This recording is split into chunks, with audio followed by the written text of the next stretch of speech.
Do you remember it? That sound. Oh, the dial-up sound. Yeah, that buzz, that screeching noise, Yeah. the whole cacophony of the modem connecting. Unmistakable. It really takes you back. It does.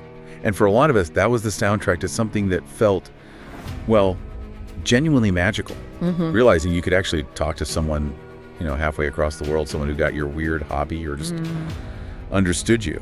It felt like finding a secret door, didn't it? It absolutely did. And that feeling, that sense of real connection, it brings us right to our question for this deep dive. Okay. What was so special, so magical about those first moments online?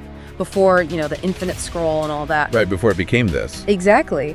And maybe more importantly, what did those early platforms inherently get right about people that maybe we've forgotten? That's exactly what we want to dig into. Our mission today is really to unpack how the first vision for places like Facebook and MySpace, way back at the start. Yeah, the very beginning. How that vision, maybe without even realizing it, lined up with some really timeless ideas about connecting. And why looking back at that is actually super important for trying to build better communities now. It really is. So get ready. We're going deep into where digital connection started, looking at how simple designs led to surprisingly deep interactions, and how it all connects back to something fundamentally human. Let's do it. Okay, so let's unpack this. Thinking back to that dial-up time, connection really took patience, didn't it? Oh, absolutely. Intentionality. Yeah. Every single time you wanted to go online, you had to sit through that whole modem performance. The symphony. It wasn't just casual scrolling like today. It was like a definite choice. Yeah. A deliberate thing just to get online. What was that like for you? You're spot on. There was this purposefulness baked right in.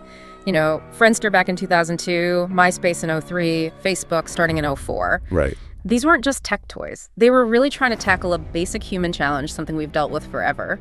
Yeah. That need to connect. But now online. But now with this amazing new ability to just ignore physical distance. And what's really fascinating, I think, is how this lines up with a deep insight from the Quran. Okay. In Surah Al-Hujurat, chapter 49, verse 13, it says, "O mankind, indeed, we have created you from male and female and made you peoples and tribes that you may know one another." That you may know one another. That's quite specific. It is. It suggests our diversity isn't just, a random thing. It's intentional. Purposeful. Exactly. Designed so we would learn about each other, understand different perspectives, build bridges across those differences. So if you were designing based on that, Yeah.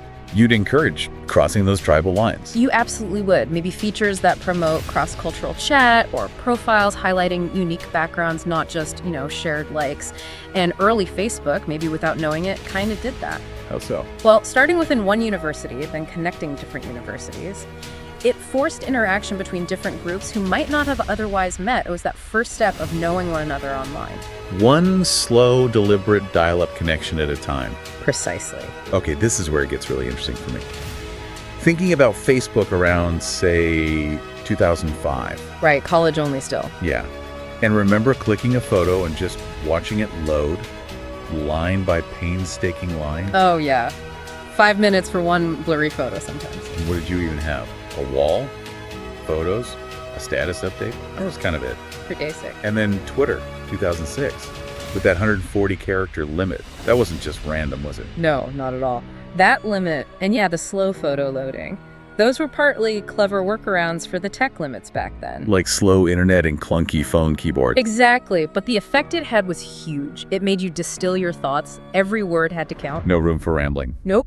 You had to be concise, which often meant clearer messages, maybe even more thoughtful ones than, the endless streams we see now. The goal wasn't engagement in the way we think of it now. Right, no algorithm pushing stuff. It was just about sharing actual moments with people you actually knew. That makes so much sense. I definitely remember posting a family photo and maybe took ages to upload, but then getting these really warm comments from cousins like in different countries. Yeah. It felt direct, real. Absolutely. And that simplicity, surprisingly, it echoes another principle from the Quran. Surah Al-Ma'idah, chapter 5, verse 2. It encourages cooperation in righteousness and piety, but not in sin and aggression. Okay, cooperate in good things, avoid cooperating in bad things. How does that link to early social media? Well, think about it. Precisely because it was slow, because the tools were simple. It kind of naturally encouraged that positive cooperation. People helped each other figure out the tech, they shared news, celebrated things together. There wasn't really an incentive structure pushing towards conflict or outrage like we sometimes see now. So the limitations themselves, the slow speed, the basic features, they weren't bugs, they were almost like features. In a way, yes. Powerful features. They nudged us towards being more intentional, more thoughtful. Every interaction took a bit of effort, a bit of patience. So you valued it more. You had to. The barrier was higher, so you probably thought a bit more before you posted or connected. Which leads to the big question. What happened? Where did that shift? Well, that's the critical point. As the tech got faster, smoother, slicker interfaces, the tools that started out serving that human need for community, well, they started being used to manipulate it instead. How so? The focus shifted. It went from connecting people to grabbing eyeballs, holding attention, and, monetizing that attention. That's when we started losing some of that original, maybe accidental magic. Yeah, and it feels so different now, doesn't it? Yeah. Today's social media, it's instant. It's endless scrolling, constant notifications. It often feels pretty far from that early promise of connection. Sometimes it just feels draining. It can be. But here's the hopeful part, I think. Despite all the challenges, despite how things have changed, that fundamental human need. The need for community, belonging. Exactly. That hasn't gone anywhere. If anything, maybe it's even stronger now because the world feels more disconnected in other ways. That's a good point. And this connects to a third insight, again from the Quran, Surah Al-Anfal, chapter 8, verse 63. It talks about hearts being brought together, saying, if you had spent all that is in the earth, you could not have brought their hearts together, but Allah brought them together. Wow. So true connection, that heart-to-heart kind, it's still possible. It's something deeper than just the tech. Absolutely. It suggests that genuine connection is always possible. It's divinely enabled even. It's not just about algorithms or interfaces. So the main takeaway here isn't just nostalgia for dial-up. No, not at all. It's that we need to be more intentional about building our digital spaces now. Maybe learn from that forced slowness. Reclaim some of that purposefulness. Exactly. The original idea wasn't flawed. Maybe it was even prophetic in a way. It saw that tech could serve our deep social needs, strengthen bonds, not just exploit them. We just need to get it right this time. So, as you're listening, think about this. What do you remember from your first times online, your early social media days? Do you miss that feeling of having to be intentional? What made those connections feel different, maybe deeper than what you often experience today? How does that resonate with your own need for connection? These are really important questions. They are. And actually, these are exactly the kinds of things we're exploring in a new series called Sabeel. And it's launching on the Sabeel YouTube channel. That's right. The series is called Sabeel. And just for everyone listening, that's pronounced Sabeel. It means path. Sabeel, path of a leader. Got it. And it's all about building better, more meaningful communities in today's world using these kinds of principles we've been discussing.